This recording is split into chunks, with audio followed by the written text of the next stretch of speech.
नमस्कार विद्यार्थियों, मैं महेंद्र सिंह झाझड़िया स्वामी विवेकानंद कंपटीशन सेंटर झुंझुनू में आपका हार्दिक स्वागत करता हूं। पिछली कक्षा में हमने अर्थ के आधार पर शब्द के 3 भेद पढ़े। सबसे पहला वाचक, यानी किसी भी शब्द का साधारण सत्य या मुख्य अर्थ वाचक। दूसरा आपने सीखा लक्षक, किसी भी संज्ञा के लक्षण देखकर निर्धारित किया गया अर्थ लक्षक। तीसरा व्यंजक, यानी कोई अतिशयोक्ति या व्यंग्य अर्थ जब उत्पन्न होता है उसको व्यंजक कहते हैं।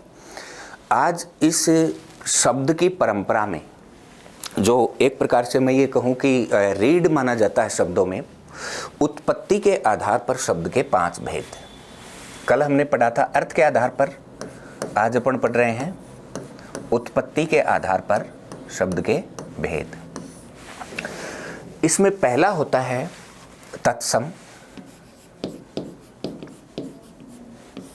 दूसरा तद्भव, तीसरा देशज, चौथा विदेशी और 5वां होता है संकर, या इसको मिश्रित भी कहते हैं।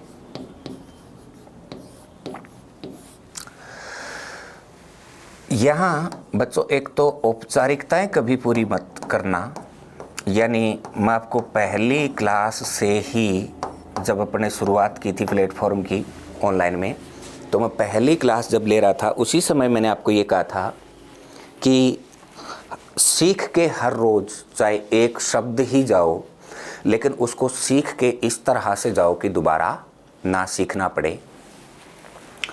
मैं यदि सीधी बात करूं आपसे, कई बार हम क्या करते हैं कि स्टैंडर्ड बढ़ाने के लिए कुछ शब्दों से पीछा छुड़ाते हैं, जो कि अपनी हिंदी के लिए उचित नहीं है। एक ये भी चीज़ ध्यान रखनी है कि प्रतियोगी परीक्षा की हैसियत से कोई बात मुख्य नहीं होती है और कोई बात गौण नहीं होती है। प्रश्न कितना भी हल्का पूछा जा सकता है और प्रश्न को कितनी भी गहराई से लिया जा सकता है। पिछला जो 2nd ग्रेड था उसमें यहाँ से एक शानदार प्रश्न पूछा, यानी उसको एक तरीके से तो अपन नॉर्मल कह सकते हैं और एक तरीके से अच्छी बात भी थी।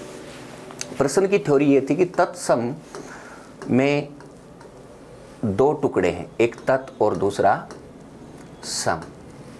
प्रश्न देखिए कैसे बनाया गया कि तत्सम शब्द में तत् किसका बोधक है।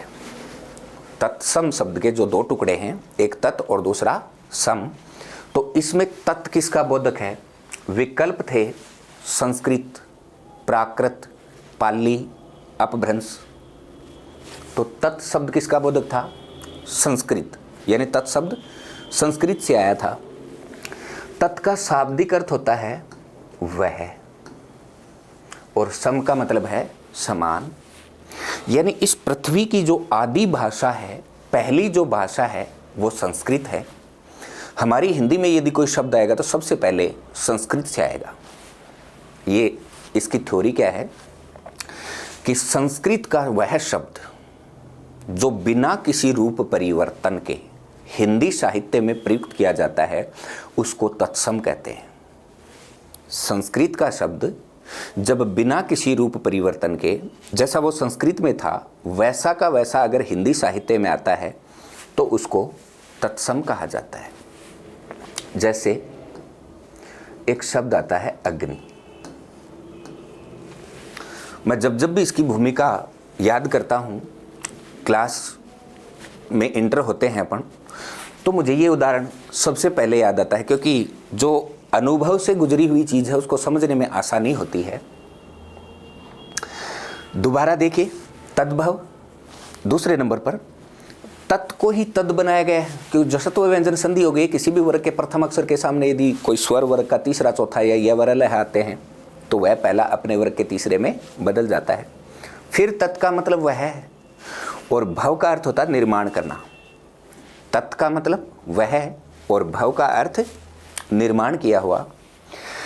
यानी वह तो कौन सा, संस्कृत का शब्द कुछ नए निर्माण के साथ, कुछ रूप परिवर्तन के साथ जब हिंदी साहित्य में आता है तो उसको तद्भव कहते हैं। दोनों का अंतर देखिए। तत्सम संस्कृत का शब्द ज्यों का त्यों, जैसा वो संस्कृत में था वैसा का वैसा अगर हिंदी में लिखा जाता है तो वो तत्सम है। और यदि उसी तत्सम का कुछ रूप परिवर्तन करके उसको हिंदी में लिखा जाता है तो वो तद्भव होता है। जैसे एक बार फार्मूले के लिए मैं इसी को चेंज कर रहा हूं, अग्नि को तद्भव के रूप में अपन क्या लिखते हैं, आग। तीसरा नंबर आता है देशज का। इसके दो टुकड़े हैं, देश और जय। आप लोगों ने कभी पर्यायवाची याद किए? नहीं। पर्यायवाची याद करने का कोई तरीका? हमें जब सिखाया गया था, मैं शेयर करूंगा आपसे, तो गुरुजी कहते थे, बोले बेटा पानी के पर्याय के आगे जय लगा दे, वो कमल का पर्यायवाची बन जाएगा। पानी के पर्याय के आगे जय लगा दो, वो कमल का पर्यायवाची बन जाएगा। जल के आगे जय लगाओ, जलज। नीर के आगे जय लगाओ, नीरज। अंबु के आगे जय लगाओ, अंबुज, वारिज। यदि उसी पानी के पर्याय के आगे दय लगा दो तो वो बादल का पर्याय बन जाता है। जलद, वारिद, अंबुद, पयोद। उसी के आगे धी लगा दो, पानी के पर्याय के आगे धी लगा दो, वो सागर का पर्याय बन जाएगा। जलधी, नीरधी, अंबुधी, पयोधी। अब हम यहां क्या कर रहे हैं, देश के आगे जय लगा रहे हैं। इसका मतलब जय का अर्थ है जन्म लेने वाला, देश में जन्म लेने वाला।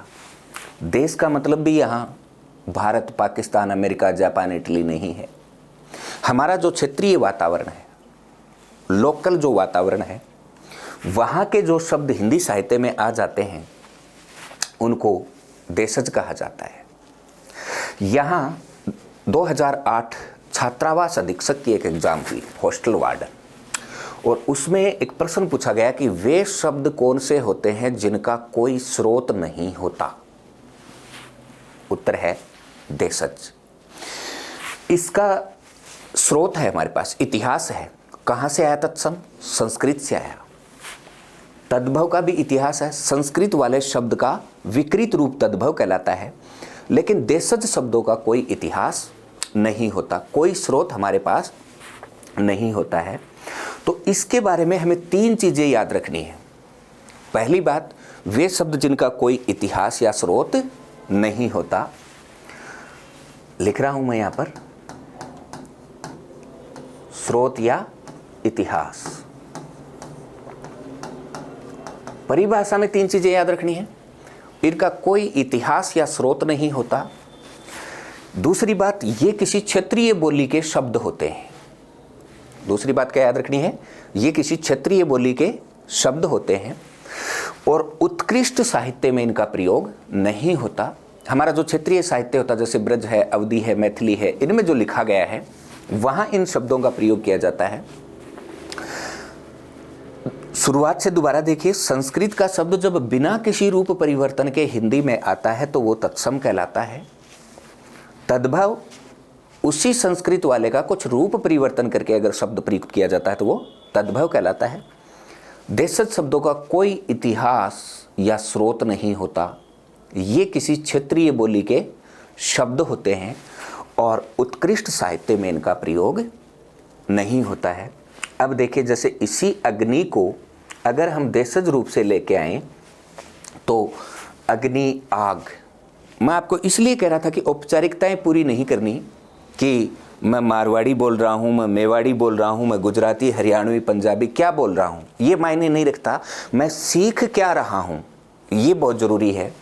और इस शब्द को मैंने इसीलिए लिया था कि मैंने किसी कॉलेज में काम किया 1.5 साल, तो वहाँ ये शब्द अड़ गया था। जो कॉलेज के डायरेक्टर थे उन्होंने एक मीटिंग ली और कहा कि पहला मुद्दा ये उठा कि जब तक आप कैंपस में हो बच्चों के सामने सिर्फ और सिर्फ हिंदी बोलो, ताकि ये पता लगे, गेट से बाहर जब हमारे बच्चे जाएं तो ये पता लगे कि हम इनको क्या संस्कार दे रहे हैं। तो थोड़ी सी दिक्कत हुई। मैंने कहा सर ये सही नहीं है। बोले कैसे? मैंने कहा कि हिंदी को सीखने के लिए जितनी संस्कृत की आवश्यकता होती है वहाँ हमें संस्कृत के शब्दों का इस्तेमाल करना चाहिए। हिंदी तो हम बोल ही रहे हैं, जहाँ ज़रूरत पड़े देशज शब्दों की तो हमें वो इस्तेमाल करने चाहिए। यदि कभी कोई उर्दू, अरबी, फारसी का शब्द आ जाता है, अंग्रेजी का शब्द आ जाता है, तो वो भी हमें हिंदी में सीखने के लिए आवश्यक होता है। कई बार हम अलग अलग भाषाओं को जोड़कर नए शब्दों का निर्माण करते हैं, तो वो भी आवश्यक होते हैं। उन्होंने मुझे कहा कि मेरे समझ नहीं है, ये बात ज़रा सा खुल के बताओ। मैंने कहा, मैंने इसी उदाहरण को लिया। मैंने कहा सर मैं बच्चे को एक शब्द सिखा रहा हूँ, अग्नि। बच्चे ने कहा सर ये अग्नि क्या होती है? मैंने कहा बेटा आग। बच्चा फिर कह रहा है सर क्या बता रहे हो, अग्नि, आग, मज़ा नहीं आ रहा, थोड़ा खुल के बताओ। मैंने उसको सीधा देशज तरीके से कहा, छोरा तू चुल्लम के बाड़ा रहे। सीधा मैंने कहा छोरा तू चुल्लम के बाड़ा रहे। बच्चा उत्तर दे रहा है बास्ते। बच्चे ने उत्तर क्या दिया? बास्ते। मैंने कहा तू जिसको बास्ते कहता है उसको हिंदी में आग कहते हैं और उसी को संस्कृत में अग्नि कहते हैं।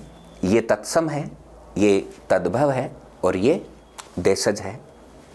तीनों चीज़ें क्लियर हैं। संस्कृत का शब्द जब बिना किसी रूप परिवर्तन के हिंदी में आता है तो तत्सम कहलाता है।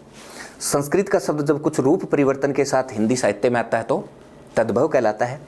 वे शब्द जिनका कोई इतिहास या स्रोत नहीं होता, किसी क्षेत्रीय बोली के शब्द होते हैं और उत्कृष्ट साहित्य में जिनका प्रयोग नहीं होता, वो देशज कहलाते हैं। अब बात आती है विदेशी की। हम भारतीयों की दो ही भाषाएं हैं, संस्कृत और हिंदी। इन दोनों भाषाओं को छोड़कर अन्य किसी भी भाषा का शब्द अगर हमारे हिंदी साहित्य में आएगा तो वो विदेशी कहलाएगा। मैं भाषा शब्द का इस्तेमाल कर रहा हूँ, न कि बोलियों का। जैसे पंजाबी, गुजराती, तमिल, तेलुगु, कन्नड़, मलयालम, ये हमारी क्षेत्रीय बोलियाँ हैं। भाषा यानी संस्कृत और हिंदी को छोड़कर बाकी किसी भी भाषा का शब्द अगर हिंदी में प्रयुक्त किया गया तो वो शब्द विदेशी कहलाएगा। जैसे इसको अपन एक बार अग्नि, फिर यहाँ लिख रहे थे आग, देशज में आते आते बास्ते हो गया। अब इसी को अगर अपन यूँ लिख दें फायर, यानी ये शब्द क्या है? अपने आप में विदेशी है। एक चीज़ ये ध्यान रखना, जब जब भी आपको प्रश्न पूछा जा सकता है तो ये पूछा जाएगा कि अग्नि का तद्भव क्या होता है, आग का तत्सम क्या होता है। इन दोनों को ऐसे करके पूछा जा सकता है। यूँ भी पूछा जा सकता है निम्न में से कौन सा शब्द तत्सम है, कौन सा तद्भव है। लेकिन इन दोनों से बदलवा के आपको प्रश्न नहीं किया जा सकता। ये नहीं पूछा जा सकता कि अग्नि का विदेशी क्या होगा। बल दे के मैं एक लाइन बोल रहा हूं, ध्यान से सुनिएगा। हर तत्सम से अनिवार्य होता है तद्भव बनेगा। हर तद्भव से अनिवार्य है कि तत्सम बनेगा। देशज बने कोई जरूरी नहीं होता है और विदेशी उससे कभी बनाया ही नहीं जा सकता। दोबारा सुनिए, हर तत्सम से तद्भव बनेगा अनिवार्य है। हर तद्भव से तत्सम बनेगा ये अनिवार्य है, लेकिन इनसे देशज बने कोई जरूरी नहीं होता और विदेशी इनसे कभी बनाया ही नहीं जा सकता। जैसे मैं यदि आपको सीधा ये कहूं कि आप दूसरे के घरों चीनी कद मांग के लाओ, जद अपने घर चीनी न वह है ना, तो ये शब्द हम कब इस्तेमाल करेंगे? जब ये तीनों हमारे पास नहीं हैं। विदेशी भाषा हम तब लेकर के आएंगे जब हमारी अपनी भाषा में वो शब्द नहीं होगा। बहुत बार ऐसे प्रश्न आ जाते हैं सामने। ये 2014 में मेरे को एक बार सेकंड ग्रेड की क्लास में बच्ची ने पूछा, सर रेलगाड़ी का तत्सम बताओ। प्रश्न देखिए उसका, रेलगाड़ी का तत्सम बताओ। मैंने सीधा ये कहा कि बच्चे मुझे रेलगाड़ी का तत्सम नहीं आता है। उन्होंने कहा सर आप सेकंड ग्रेड की क्लास में खड़े हो, ये कैसे कह सकते हो कि मुझे नहीं आता है? मैंने कहा इसमें ग्रेड से थोड़ी ना दिमाग चलता है। यदि एसएससी वालों को पढ़ाऊंगा, जीडी वालों को पढ़ाऊंगा तो फिर दिमाग काम ही नहीं करेगा। इसका मतलब ग्रेड से ही यदि चलता हो तो फिर फर्स्ट ग्रेड में और ज़्यादा चलेगा, या फिर RAS IAS में जब जाएंगे तो दौड़ेगा ये। ऐसी बात नहीं है। एक बात ये भी तय है कि आप लोग मुझे वही प्रश्न कर सकते हो जिसका उत्तर आपको आता है। जो आपने कभी नहीं पढ़ा वो तो आप पूछते ही नहीं हो। ये इस बात का अंदाज़ा मुझे था। बच्ची ने कहा सर मुझे आता है। मैंने कहा चल बेटा तू बता दे, क्योंकि इस बैच में तो मेरी बेइज्जती हो गई कि मुझे रेलगाड़ी का तत्सम नहीं आता, ताकि अगले बैच में तो मैं भी गर्व से कहूँगा मुझे रेलगाड़ी का तत्सम आता। बच्ची ने उत्तर दिया लोह पथ गामिनी। देखिए ये रेलगाड़ी का तत्सम बताया उन्होंने। लोह का मतलब लोहा और पथ का मतलब रास्ता, गामिनी का मतलब जाने वाली, यानी लोहे के रास्ते पर जाने वाली। ये इस शब्द की थ्योरी हो गई। मैंने कहा चल तेरी ट्रेन निकल गई है इधर से, अब कोई चींटी आती है। मैंने देशज रूप से उनको ये कहा कि कोई कीड़ी आती है और वो इस पटरी चलती है और सलामपुर तक जाती है, यहाँ पटरी गर्म हो जाती है और वो चींटी मर जाती है।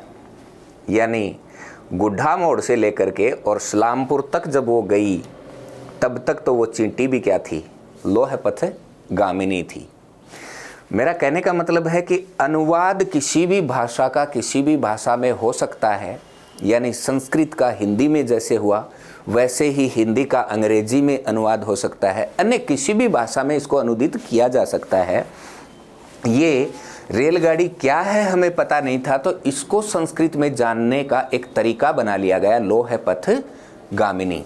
वस्तु स्थिति ये है कि कभी भी आपको तत्सम का विदेशी नहीं पूछा जाएगा और कभी विदेशी का तत्सम नहीं पूछा जाएगा। इन दोनों से जो प्रश्न बनेगा, देशज और विदेशी से जो प्रश्न बनेगा, वो इसी प्रकार से होगा कि निम्न में से कौन सा शब्द देशज है या निम्न में से कौन सा शब्द विदेशी है। अब 4 चीजें अपन क्लियर कर चुके हैं। सबसे पहले संस्कृत का शब्द जब बिना किसी रूप परिवर्तन के हिंदी में आता है तो वो तत्सम है। यदि थोड़े से रूप परिवर्तन के साथ हिंदी साहित्य में कोई शब्द प्रयोग किया जाता है संस्कृत का तो वो तद्भव है। देशज इनका कोई इतिहास या स्रोत नहीं होता है, ये किसी क्षेत्रीय बोली के शब्द होते हैं और उत्कृष्ट साहित्य में इनका प्रयोग नहीं होता। विदेशी हिंदी और संस्कृत को छोड़कर अन्य किसी भी भाषा का शब्द अगर हमारे हिंदी साहित्य में आता है तो वो विदेशी कहलाएगा। मैं ये बात क्यों कह रहा हूं कि हर तत्सम से तद्भव बनता देशज बने जरूरी नहीं होता। जैसे अपन एक शब्द लेते हैं दुग्ध, ये तत्सम है, इसी को अपन कहते हैं दूध, ये तद्भव है। देशज रूप से यानी अपन को सीधा ये कह दिया तुम्हारे घर में इसको क्या बोलते हैं तो दूध ही बोलते हैं, यानी जरूरी नहीं है कि इनका देशज कोई अलग रूप ही हो। ये तो अपने संयोग से कर लिया, अग्नि आग बास्ते फायर, है ना। लेकिन हर शब्द का देशज बने जरूरी नहीं होता है। और मिल्क तो सिर्फ अनुवाद है, यानी इसको ये 4 स्वरूप दिए गए हैं, पहला तत्सम, फिर तद्भव, देशज और विदेशी। संकर या मिश्रित 2 अलग अलग भाषाओं को जोड़कर बनाए गए शब्द संकर या मिश्रित कहलाते हैं। हो सकता है कि वो संस्कृत और हिंदी के शब्द को जोड़कर बनाया गया हो सकता है कि हिंदी और देशज को जोड़कर बनाया गया हो सकता है कि हिंदी और विदेशी शब्द को जोड़ करके बनाया हो। ये प्रायः करके, नित्य नहीं कह रहा हूं मैं, प्रायः यानी 99%, 99% तक योजक चिन्ह मिलेगा इन दोनों शब्दों के बीच में। पीछे एक महिला सुपरवाइजर की एग्जाम हुई थी, उसमें एक उदाहरण आया था लाठी चार्ज, यानी ये देशज है और ये इंग्लिश का शब्द है, लाठी और चार्ज। अलग अलग रूपों में देखिए, संस्कृत का शब्द जब बिना किसी रूप परिवर्तन के हिंदी में आता है तत्सम, संस्कृत का शब्द अगर कुछ रूप परिवर्तन के साथ हिंदी में आता है तद्भव, यदि बिना स्रोत इतिहास वाला शब्द कोई क्षेत्रीय बोली का शब्द आता है तो वो देशज। और 2 अलग अलग भाषाओं को जोड़कर हिंदी और संस्कृत को छोड़कर अन्य किसी भी भाषा का शब्द अगर हमारी हिंदी साहित्य में आता है तो वो विदेशी। और 2 अलग अलग भाषाओं को जोड़कर बनाए गए शब्द होते हैं संकर या मिश्रित। ये तो थी इनकी भूमिका। लेकिन जो सवाल आएगा वो आप यहां से हल नहीं कर पाओगे। ये तो केवल पहचान थी, यानी परिभाषा से जब कोई प्रश्न पूछा जाता क्लियर है, इसके अलावा आपको और कुछ नहीं पूछा जा सकता। लेकिन वो तो 4 शब्द देगा जिनमें से एक का चुनाव करना है, और आपको मात्र 33 सेकंड मिलने हैं एक सवाल को हल करने में।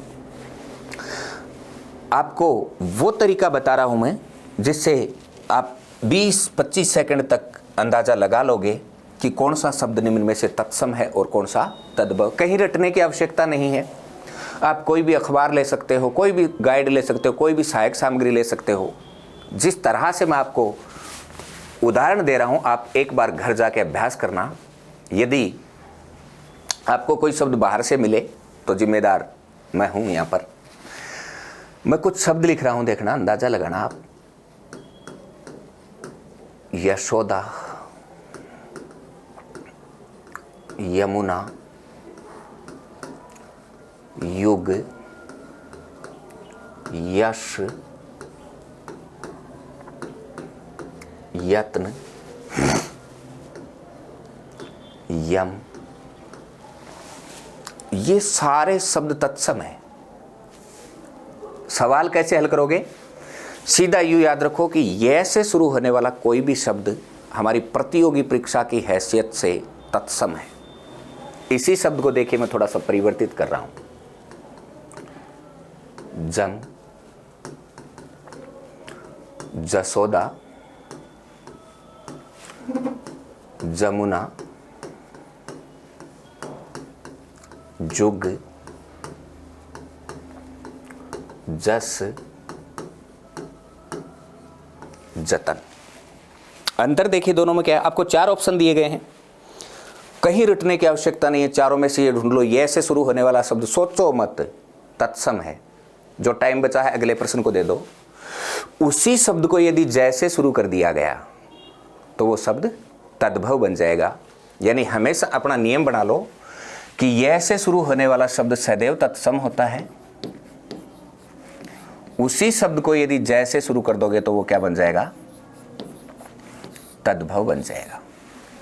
पहली चीज ये देखनी है पेपर में, कोई भी शब्द जब ये से आ रहा है तो वो बिना सोचे कर दो तत्सम, और यदि उसी शब्द को जय में परिवर्तित करके उसने पूछा गया है तो उसको कर दो तद्भव।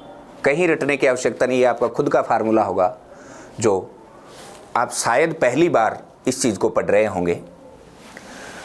अगर और आगे बढ़े अपन, री, ऊपर लगने वाला रह,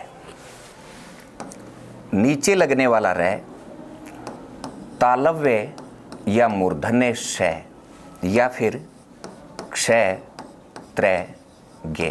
देखो कितना आसान काम है। यानी कहीं शब्दकोश, गाइड कुछ पढ़ने की आवश्यकता ही नहीं है। आपको सीधे विकल्प दिए जाएंगे। ये जो बोर्ड पर अक्षर लिखे हुए हैं, जो वर्ण लिखे हुए हैं, इनमें से यदि पूरे शब्द में कोई भी एक अक्षर मौजूद है, कोई एक वर्ण मौजूद है, तो सोचो मत, वो शब्द ही क्या होगा? तत्सम होगा। यानी यहां वाली प्रक्रिया। जैसे ऋषि आ गया। अब इस शब्द पर ज्यादा बल देने की, सोचने की कोई आवश्यकता नहीं है।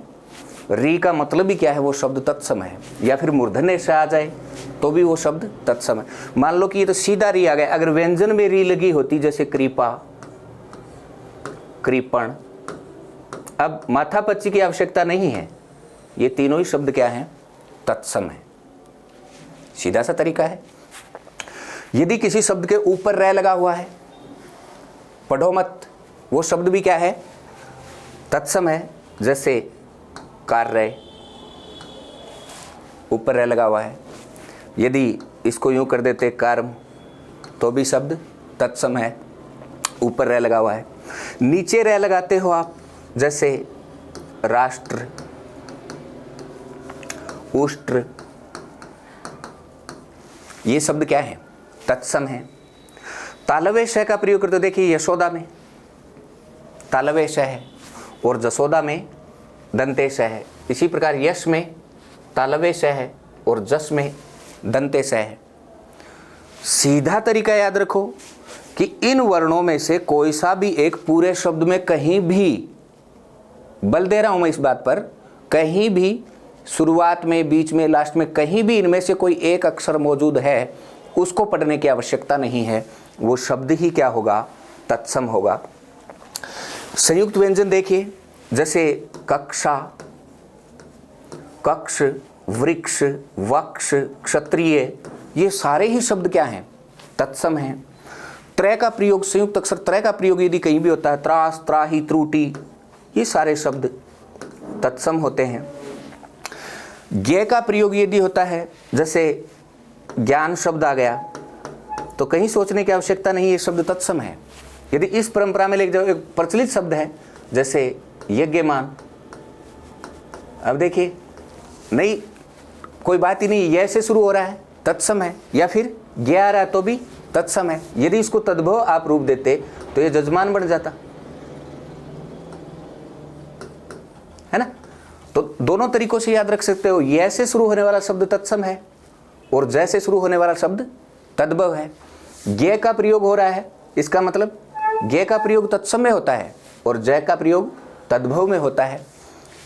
ये जो स्क्रीन पर आप देख रहे हो, यदि इतना आप इसको तैयार करते हो तो व्याकरणों में अमूमन क्या होता है, एक साइड में तत्सम दिए हुए होते हैं, फिर उनके आगे उनके सारे तद्भव लिखे होते हैं। कितना शब्दकोश याद कर सकते हो, नहीं हो सकता। आप इसका प्रयोग करके देखिए, अपनी जो भी सहायक सामग्री है, एक पत्रिका ले लीजिए, एक अखबार ले लीजिए, कुछ भी ले लीजिए, किसी भी विषय की बुक ले लीजिए, आप ये फार्मूला उसमें बिठाइए, कभी प्रश्न आपका गलत होगा ही नहीं। यानी या तो यह से शुरू होने वाला कोई शब्द मिल जाएगा, जय से शुरू होने वाला मिल जाएगा, या फिर इन वर्णों में से कोई भी एक वर्ण यदि पूरे शब्द में कहीं भी मौजूद है तो वो शब्द क्या होगा, तत्सम होगा। थोड़ा और आगे बढ़ाएं इसको। एक बात अपन वर्ण विश्लेषण में कर चुके थे, यानी एक तो ये लगाते हैं, और पता नहीं आपने घर जाके इस चीज पर गौर किया कि नहीं किया। मैंने यहां कह दिया था आपको कि हिंदी में चंद्र बिंदु नाम की कोई चीज नहीं होती है। ये मैं आपको सिखा के गया था, अर्धचंद्र बिंदु, ये था अनुस्वार। इन दोनों में अंतर क्या था, वहां लिखा हुआ आपने कि अनुस्वार दीर्घ ध्वनि है और अर्धचंद्र बिंदु ह्रस्व ध्वनि है। अब यहां दोबारा यही आ रहे हैं कि अनुस्वार का प्रयोग तत्सम शब्दों में होता है और अर्धचंद्र बिंदु का प्रयोग तद्भव शब्दों में होता है। जैसे आपके सामने शब्द आ जाता है चंद्र, दोनों ही बातें हैं, एक तो नीचे रह लगा हुआ जो अपन पीछे कर चुके हैं, दूसरी बात अनुस्वार लगा हुआ है। कितना आसान तरीका है, यदि इसको तद्भव बनाना है तो ये बन जाएगा चांद। मेरा कहने का मतलब क्या है कि अनुस्वार का प्रयोग तत्सम शब्दों में होता है, जबकि अर्धचंद्र बिंदु का प्रयोग तद्भव शब्दों में होता है। दूसरा देखिए, जैसे अंधकार,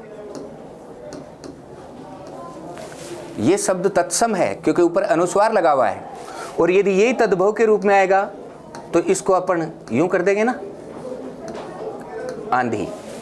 यानी सीधा यूं याद रखो कि पूरे शब्द में कहीं भी एक अक्षर के ऊपर अनुस्वार लगा तो वो शब्द ही तत्सम है, और यदि अर्धचंद्र बिंदु पूरे शब्द में कहीं भी लगी हुई है तो वो क्या है, तद्भव शब्द है। इसी को और आगे बढ़ाएं, कितने उदाहरण ले लो, जैसे चंद्रिका, सोचो मत, शब्द तत्सम है, यदि यही तद्भव रूप में आता है तो ये चांदनी। यानी तीसरा फार्मूला, पहला आपने ये सीखा कि यह से शुरू होने वाला शब्द तत्सम होता है, दूसरा आपने ये सीखा कि जिन पदों में री ऊपर व नीचे लगने वाला रह, तालव्य और मूर्धन्य श या संयुक्त व्यंजन का प्रयोग होता है वो शब्द भी तत्सम है, और तीसरा फार्मूला है अनुस्वार वाला शब्द तत्सम होता है और अर्धचंद्र बिंदु का प्रयोग तद्भव शब्दों में किया जाता है। कई बार यहां ऐसे प्रश्न कर लिए जाते हैं, जैसे वर्ग का पहला अक्षर कै, यदि वर्ग का पहला अक्षर कै हो और उसे गै में बदल दिया जाए तो कै वाला हमेशा तत्सम होगा और गै वाला तद्भव बना देगा। यह आपका चौथा फार्मूला है। यदि कै को गै में बदला, हर गै वाला नहीं और हर कै वाला नहीं, यदि कै गै में परिवर्तित होता है तो वह तत्सम से तद्भव बन जाता है। जैसे प्रकट, कै आ रहा बीच में, इसको यदि आपने यूं कर दिया प्रगट, तो ये तत्सम है और ये तद्भव है। यदि आप यूं करते हो भक्त शब्द तत्सम है, और यदि इसको यूं कर दिया जाए भगत, तो ये क्या बन गया? तद्भव बन गया। शब्द देखिए युक्ति, अब ये सीखा आपने, यह से शुरू होने वाला शब्द तत्सम होता है। कहीं भी पूरे व्याकरण में जाइए ना, जरूरी थोड़े जो वहां लिखे थे वही थे। इसको अगर आपने यूं कर दिया जुगति, क्योंकि यह को तो जय में बदलते ही आ रहे हैं अपन, और कै को किस में बदल दिया? गै में बदल दिया। तो ये आपका चौथा फार्मूला है कि यदि वर्ग का पहला अक्षर कै अपने वर्ग के तीसरे में बदलता है, कै जब भी गै में बदलेगा तो वह शब्द भी तत्सम से तद्भव के रूप में बदल जाएगा। चार चीजें हो गई हैं आपके पास। य से शुरू होने वाला शब्द तत्सम है, जैसे शुरू कर दो तद्भव बन जाएगा। जिन पदों में री, ऊपर व नीचे लगने वाला रै, तालव्य और मूर्धन्य श या संयुक्त व्यंजन का प्रयोग किया जाता है तो वो शब्द भी तत्सम होता है। यदि अनुस्वार का प्रयोग हो तो शब्द तत्सम है, और यदि अर्धचंद्र बिंदु का प्रयोग हो तो वह तद्भव है। कै का प्रयोग तत्सम शब्दों में है। यदि कै परिवर्तित होता हो गै के रूप में तो वो तद्भव के रूप में बन जाता है। एक बात और सीखेंगे अपन यहाँ पर, यानी अंतिम तोड़ जिसको कहते हैं, मैं पृथ्वी का अंतिम उत्तर दे रहा हूं आपको। यदि नय में बदल रहा हो तो नय वाला तद्भव होगा। नय वाला शब्द क्या होगा? तद्भव होगा, और णय वाला तत्सम होगा। ठीक है, जैसे कंगन। अब देखिए ये फार्मूला क्यों आवश्यक था? क्योंकि अनुस्वार लगा हुआ, और मैं ये सिखा चुका हूं कि अनुस्वार यदि लगा हुआ तो वो सब तत्सम होता है, लेकिन ये तत्सम नहीं है। इसका दूसरा तरीका देखिए क्या बनेगा? कंकण। यानी अपने को शब्द में हद तक जाना है। यदि कोई शब्द सबसे पहले तत्सम की शर्त पूरी कर रहा है तो उसको तत्सम ही करना है, न कि दोनों की शर्तें पूरी हो रही तो मर्जी से कर दो, तद्भव भी कर दो। ये दो शर्तें पूरी कर रहा है। इसके पास पहली बात तो अनुस्वार है, दूसरी बात यहाँ कै गै में बदला है। तो ये तो अपने सीख लिया है कि कै जब गै में बदलता है तो वो तद्भव बन जाता है। अब मैं ये सिखा रहा हूँ आपको कि यदि न को ण में बदला जाता है तो भी वो शब्द क्या होता है? तत्सम होता है। ये यदि 5 चीजें आपने ध्यान में रख ली तो कभी किसी भी कितनी भी बड़ी प्रतियोगी परीक्षा में आपका सवाल गलत नहीं होगा। ये जिम्मेदारी हमारी है। एक चीज अपन तद्भव शब्दों से सीखेंगे, यानी तद्भव का और क्या आइडिया हो सकता है। एक तो दंते से पूरा रै, और 2 ध्वनियां जो मैं आपको उत्क्षिप्त लिखा चुका था, ड़ और ढ। ढूंढ लो शब्द में यदि इन चारों में से कोई सा भी एक अक्षर मौजूद है, मत पढ़ो, वो शब्द ही क्या होगा? तद्भव होगा। जैसे ससुर, दंते से का प्रयोग है, पूरा रै है, अपने आप में ये क्या बना रहा है? तद्भव को बना रहा है। ड़ का प्रयोग हो जैसे घड़ा, घड़ी, घोड़ी, ड़ का प्रयोग सिर्फ और सिर्फ तद्भव शब्दों में ही होता है। इसी प्रकार ढ का प्रयोग जैसे बढ़ा, बढ़िया, जहां भी ढ आ रहा है इसका मतलब भी क्या होगा? वो शब्द तद्भव होगा। ये तत्सम और तद्भव इन दोनों को पहचानने का सीधा सा फार्मूला था। आज आप यदि इसको जाकर के अभ्यास करोगे, कोई शब्द इससे बाहर आपको किसी शब्दकोश में, किसी व्याकरण में, किसी गाइड में कहीं मिलेगा ही नहीं। यदि इतने फार्मूले आप ध्यान रख लेते हो तो एक आइडिया देशज से रखेंगे अपन, यानी देशज की पहचान क्या होती है। मैं सीधा अगर आपको ये कह दूं कि खाने पीने यानी खान पान, रहन सहन या वेशभूषा, इनसे संबंधित यदि कोई शब्द आपको कभी पेपर में टकराता है, मिलता है, तो प्रथम दृष्टया जब कुछ नहीं आ रहा हो तो उसका उत्तर देशज करके आना है। ये मैं बता इसलिए रहा हूं कि कुछ शब्द भारतीय संस्कृति से आज हमारे रहन सहन में बचे हुए हैं और कुछ विदेशी भी आ गए हैं। ये सिर्फ जानने का फार्मूला है। जब हमारे पास कुछ नहीं हो उस कंडीशन में आपको ये ट्राई करना है, न कि ये सार्वभौमिक सत्य है। मैं ये नहीं कह रहा हूँ कि ये 100% सत्य है, केवल सहायक फार्मूला कि जब कुछ नहीं मिल रहा तो देशज की पहचान कैसे करनी है। यानी हमारे जो देशज पहनावे होते हैं वो हमारी संस्कृति से जुड़े हुए होने चाहिए। ये एक मैंने अनुभव किया, मैं किसी स्कूल बस में बैठा था और एक छोटा बच्चा दूसरे बच्चे की शिकायत कर रहा है, बोले सर ये मेरी टी शर्ट खींच रहा है। बच्चे ने क्या किया था, ये मेरी टी शर्ट खींच रहा है। अब वो इंग्लिश मीडियम का बच्चा था, मेरे साथ मेरे गांव के साथी अध्यापक थे, उन्होंने उसको डांटा, बोले नालायक तूने टी शर्ट पहन तो नहीं रखी, खींच कहाँ से रहा है। वो बच्चा स्कूल ड्रेस में था, सहम गया, बैठ गया। लेकिन हम 1.5-2 किलोमीटर और चले थे, दोबारा उस बच्चे ने वही शिकायत की, बोले सर ये मेरी दोबारा से टी शर्ट खींच रहा है। सर ने दोनों को एक एक थप्पड़ लगाई हल्के हल्के और वो बच्चे रुक गए। रात को पता नहीं क्यों खाना खाने के बाद ये शब्द दोबारा ध्यान में आ गया। देखो बच्चा, प्राइमरी का बच्चा, आपको चिढ़ाने के लिए नहीं किया उसने ऐसा, उसने जरूर कुछ न कुछ सुना था, सोचने वाली चीज तो थी। अब हम टी शर्ट को, अंग्रेजों से हमने अंग्रेजी सीखी है लेकिन हमें आती नहीं है अंग्रेजी, सिर्फ औपचारिकताएं पूरी करते हैं। हम ये समझते हैं कि टी शर्ट वो होती है जो नायलॉन से बनी हुई होती है ना, इसमें कर्मधारय समास है, इंग्लिश से लिया हुआ शब्द है, यानी इंग्लिश में टी ऐसे लिखते हैं।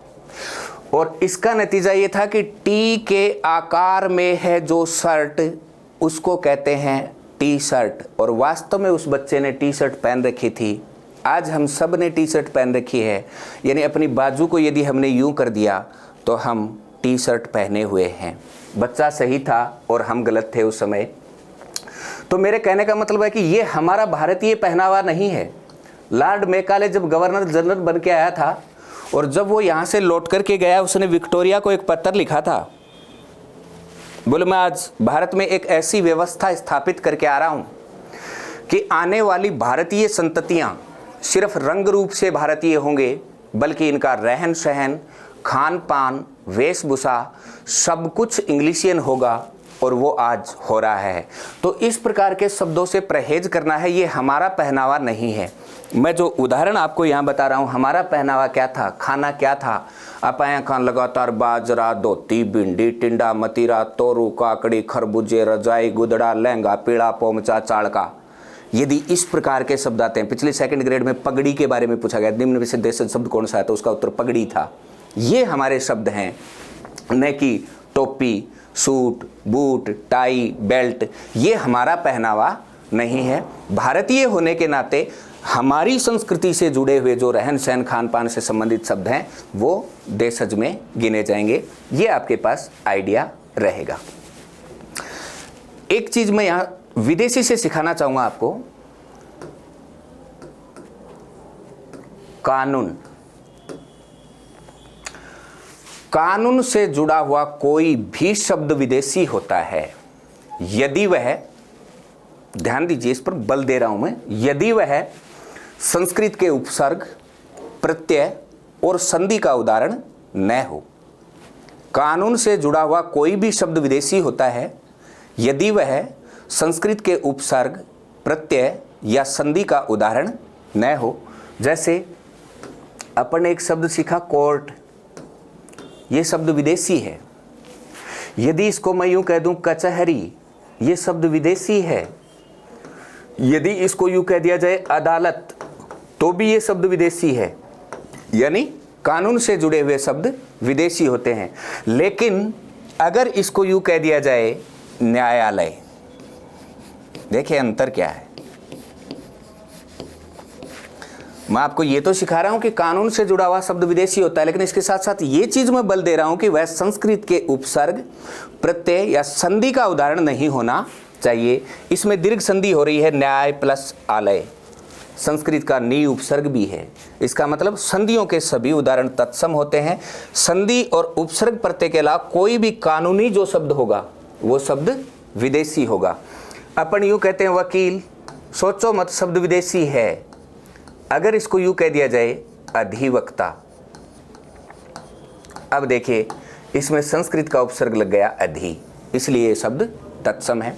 तो कानून से जुड़ा हुआ कोई भी शब्द विदेशी होता है यदि वह संस्कृत के उपसर्ग, प्रत्यय और संधि का उदाहरण न हो। एक अंतिम बात,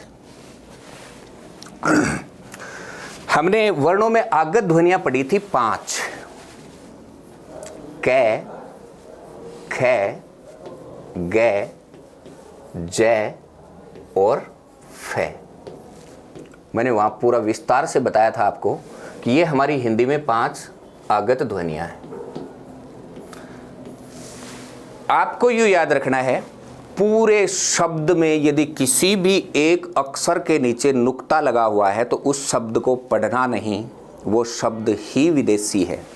जैसे अखबार, पहचान क्या थी? ख के नीचे नुक्ता लग गया, आपके सामने यूं आ जाता है गजल, शब्द विदेशी है। कयामत शब्द विदेशी है। बहुत सारे ऐसे शब्द हैं, फकीर विदेशी है। सिर्फ इतना ध्यान रखना है कि यदि नुक्ता लगा हुआ है तो वो शब्द हमारे लिए क्या होगा? विदेशी होगा। इस टॉपिक में यदि आप इतना पढ़ते हो तो किसी भी स्टैंडर्ड पर आपका कहीं कभी कोई प्रश्न गलत होगा ही नहीं। तत्सम, तद्भव, देशज, विदेशी, संकर या मिश्रित से। अंतिम संकर या मिश्रित का कोई आइडिया रखो तो 2 शब्दों के बीच में आपको योजक चिन्ह मिल जाएगा। जैसे दवाखाना, अभी हम थोड़ी देर पहले लिख रहे थे लाठीचार्ज, यूं आ गया तहसीलदार।